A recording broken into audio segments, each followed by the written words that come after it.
자, 우리 지금까지 클래스와 객체에 대해서 이야기 나눠보았습니다. 클래스는 하나의 타입이고 타입 안에는 데이터의 속성이라든가 그 데이터를 가지고 우리가 할 수 있는 것들을 정의한다라고 되어 있고, 이렇게 정의된 클래스를 우리가 생성해서 객체로 만들었습니다. 그리고 객체를 가지고 실제로 우리가 프로그램을 돌리는 것이고요. 일반적으로 클래스는 객체와 다른 점이 객체는 속성을 갖습니다. 그리고 어떤 상태를 가져요. 상태를 갖는다는 말은 무엇인가 하면 메모리 내에서 실제로 올라와서 컨텍스트를 갖는다는 그런 의미가 되겠습니다. 그 다음으로 우리가 고려한 게 생성자이죠. 그 뒤에 뭐 상속이나 다양성, 슈퍼, 디스, 정보, 은이, 캡슐화, 클래스와의 관계 등등이 있는데, 사실 이 6가지 주제가 모두 매우 중요한 토픽들입니다. 특히 생성자 같은 경우에는 클래스를 만들 때 앞서 우리가 버디의 예를 들었죠. 버디의 이름을 처음으로 만들어서 이름을 주어서 새로운 버디를 만드는 것처럼 생성자는 클래스의 초기 성질을 정의한다라고 생각하시면 되겠습니다. 이제 생성자에 대해서 좀 더 한 걸음 더 들어가서 이해해 보도록 하겠습니다. 자, 생성자는 클래스를 통해 객체가 만들어질 때 기본적으로 호출되는 함수다라고 되어 있습니다. 다시 말해서 클래스가 만들어질 때 기본적으로 맨 처음 호출되는 함수라고 생각하시면 되는 것이고요. 그리고 객체가 생성될 때 필요한 인자값을 주는데, 다시 말해서 그 객체의 성질을 정의할 수 있는 파라미터 값을 아규먼트를 주는 것이죠. 생성자를 위해 특별한 함수가 정의되는데요. 여기 construct라고 있습니다. constructor가 있고요. 또 하나 우리가 init이라는 것도 쓰고요. construct라는 것도 쓰는데, 아마 앞으로 보시게 될 슬라이드에서는 주로 init을 사용하지 않고 constructor를 사용해서 우리가 부생성자를 만들 겁니다. 부생성자가 있으면 주생성자도 있겠죠. 주생성자와 부생성자는 역할이 조금씩 다릅니다. 뒤에서 말씀드리겠습니다. 그래서 보시면 어떠한 클래스명이 있고요. 또 컨스트럭터 내에 필요한 매개 변수들이 있는데, 여기 컨스트럭터가 있고요. 여기 컨스트럭터가 있습니다. 사실 이 컨스트럭터는 생략해도 되는 그런 키워드입니다. 하지만 이 안에 들어있는 컨스트럭터는 여러분께서 부생성자를 만드신다고 하면 반드시 들어가야 되는 그러한 키워드가 되겠습니다. 그래서 보시면 클래스명이 있고 그 다음에 construct라는 키워드를 쓸 수도 있고 쓰지 않을 수도 있습니다. 대부분 쓰지 않죠. 필요한 매개 변수들 리스트만 쭉 놓습니다. 그리고 그 안에 부생성자를 우리가 생성할 수 있는 것이죠.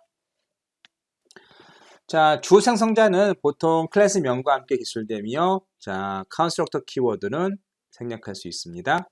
부생성자는 클래스 본문에 기술되며 하나 이상의 부생성자를 정의할 수 있어요. 예를 보실까요? 자, 이것이 지금 사실은 주생성자가 없는 것이고요.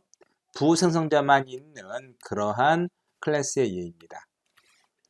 자, 여기 안에 보시는 것들은 이 클래스의 프로퍼티들, 즉 내부 함수 혹은 속성 값이라 할 수 있겠고요.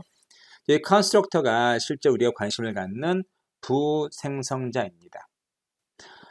부생성자의 특징을 보시면 안에 여러 가지 그 인자의 이름들이 있겠죠. 그리고 인자의 타입이 있습니다. 일반 함수와는 달리 var라든가 bel과 같은 어떠한 변수 선언이 따로 존재하지는 않습니다.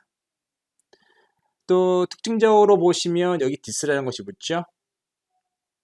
자, 이 this라는 것은 뒷장에서 설명드리겠지만 요 위에 있는 변수를 가리키는 겁니다. 우리가 그러면 이 this를 붙이지 않으면 이 위에 있는 네임을 혹은 윙이나 브릭이나 컬러를 빅이나 컬러를 부르지 않을 수도 있는 것이죠. 그래서 이 this 또한 매우 중요한 키워드라 할 수 있겠습니다. 자, 이렇게 해서 우리가 일반적으로 클래스의 프로퍼티를 선언하고 부생성자를 사용해서 어떤 생성자를 우리가 만들 수 있겠고요. 또 보시면 아래 보시면 그 예가 나오죠. 자, 이 같은 경우에는 파라미터가 몇 개 들어있어요. 하나, 둘, 셋, 네 개죠. 그러니까 네 개, 그러니까 인자값을 4개로 갖는 자, constructor 파라미터가 4개를 갖는 constructor와 매핑이 돼서 이 constructor를 부르겠죠.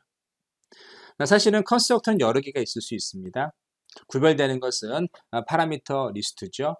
특히 파라미터의 리스트의 숫자가 매우 중요합니다. 그래서 그 수에 맞게 매핑이 되기 때문에 그 순서에 맞게 매핑이 되기 때문에 컨스트럭터는 자 여러 개 있을 수 있겠지만 이 파라미터 리스트는 유니크해야 됩니다. 자, 그래서 객체가 생성될 때 생성자로부터 일어나는 일을 보면 우선 우리가 이 bird를 콜을 하면 이 클래스를 부르겠죠. 그리고 각각의 인자 값을 어디에 매핑하는가 하면 여기 파라미터가 몇 개 들어있어요. 하나, 둘, 셋, 넷. 컨스트럭터도 지금 하나, 둘, 셋, 넷이 있죠. 이거와 매핑이 되겠죠. 그래서 bird는 name에, 그리고 e는 wing에, big에는 short에, blue는 color에 매핑이 될 겁니다. 자, 이렇게 매핑이 일어나고요. 그 다음에 이 각각의 name이나 wing이나 big이나 color가 지금 어떻게 되고 있습니까? this라는 this.name, this.wing 등등의 매핑이 되고 있죠. 그리고 그것들은 실제 bird의 property들로 정의되는 것이죠. 우리가 this를 생각할 수도 있습니다. this를 생각하기 위해서는요. 자, constructor 앞에 컨스트럭터 안에 있는 우리가 속성값들의 this.을 모두 지우고요. 대신 생성자의 매개 변수 파라미터가 어떻게 바뀌어야 되는가 하면 이렇게 언더스코어, 언더바가 하나씩 들어갑니다. 그래서 언더바를 사용하면 this를 생략할 수 있죠. 자, 우리가 부생성자를 하나 이상을 둘 수 있습니다. 대신 매개 변수는 서로 달라야 합니다. 예를 볼까요? 자, 보시면 두 개의 생성자가 있죠. 자, 이 각각의 생성자는 이걸 부르거나 이걸 부르는데, 자, 파라미터 리스트에서 두 개가 들어오면은, 그러니까 우리가 bird라는 클래스를 생성할 때, 객체로 만들 때 파라미터가 두 개 들어오면 이 생성자를 호출하겠죠. 하지만 파라미터가 4개 들어오면 위에 있는 컨스트럭터로 호출할 겁니다. 자, 그래서 보시면 이렇게 되는 거죠. 자, 위에는 bird가 my bird, to short bird 4개의 인자가 들어왔죠.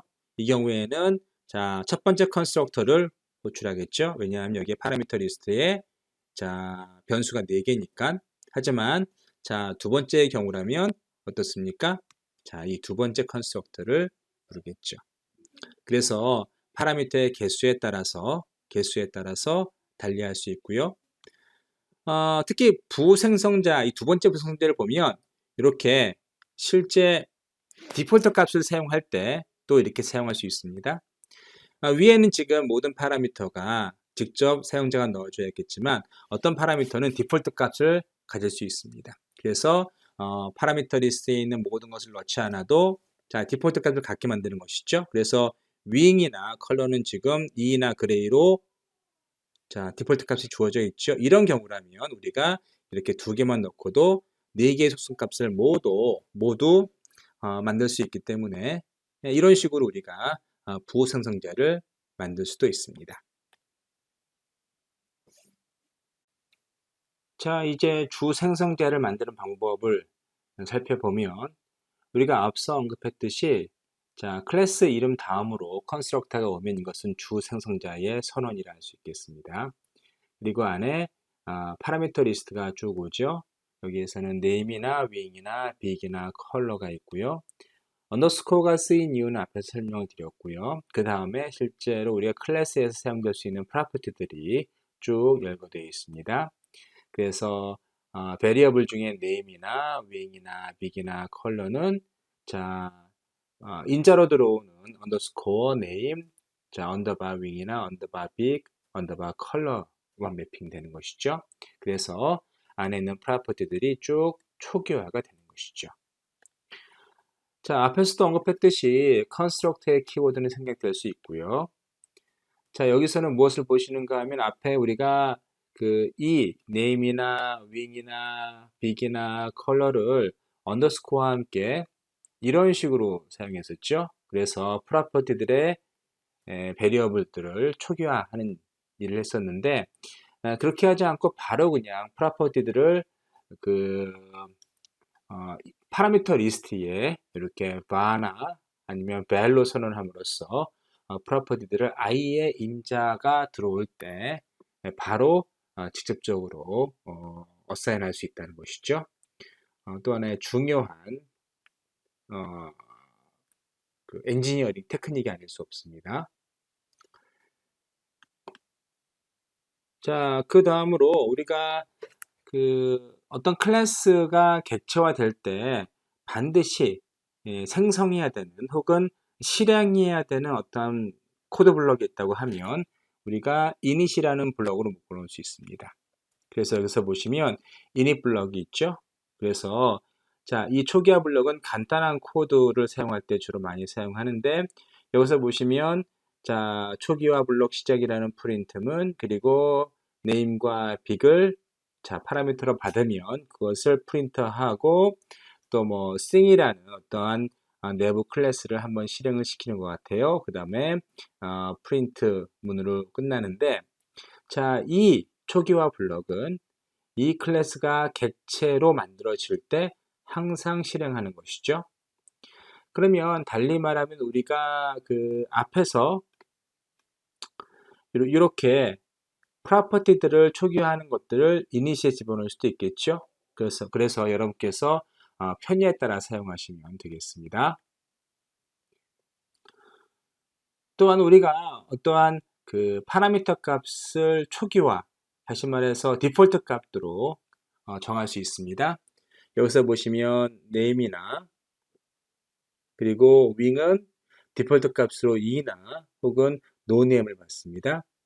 그래서 이러한 값들이 들어오지 않더라도 자, 우리가 디폴트 값을 사용해서 무엇인가 할 수 있겠죠. 그래서 메인을 보시면 다음과 같이 쓸 수 있어요. 자, 우리가 코코라는 베리어블을 생성하는데 여기에 big은 롱으로 컬러는 red로 사용했죠. 여기서의 특징은 뭐죠? 여기서의 특징 같은 경우에는 자, 우리가 파라미터로 사용된 요 베리어블 이름을 안다고 가정을 하면 이렇게 인자로 어떠한 값을 집어넣을 때 사용할 수도 있고요. 또 여기에서 선언되지 않은 것들, 여기서 지정되지 않은 것들은 디폴트 값으로 바로바로 들어갈 수 있습니다. 정리하자면 우리가 이렇게 자, 파라미터 인자 이름으로 직접적으로 어떠한 베리어블들을 선언할 수 있고요. 이러면 어떤 위치에 따라서 어떤 인자나 파라미터가 매칭되는 것을 피할 수도 있겠죠. 그래서 뭐 컬러나 빅이 서로 뒤바뀔 수도 있습니다. 왜냐하면 우리가 파라미터의 이름을 사용해서 인자를 집어넣었기 때문에 그리고 이것처럼 디폴트 값이 있다면 이런 것들을 따로 자, 인자 리스트에 넣지 않고도 디폴트 값을 사용해서 함수를 실행할 수도 있습니다.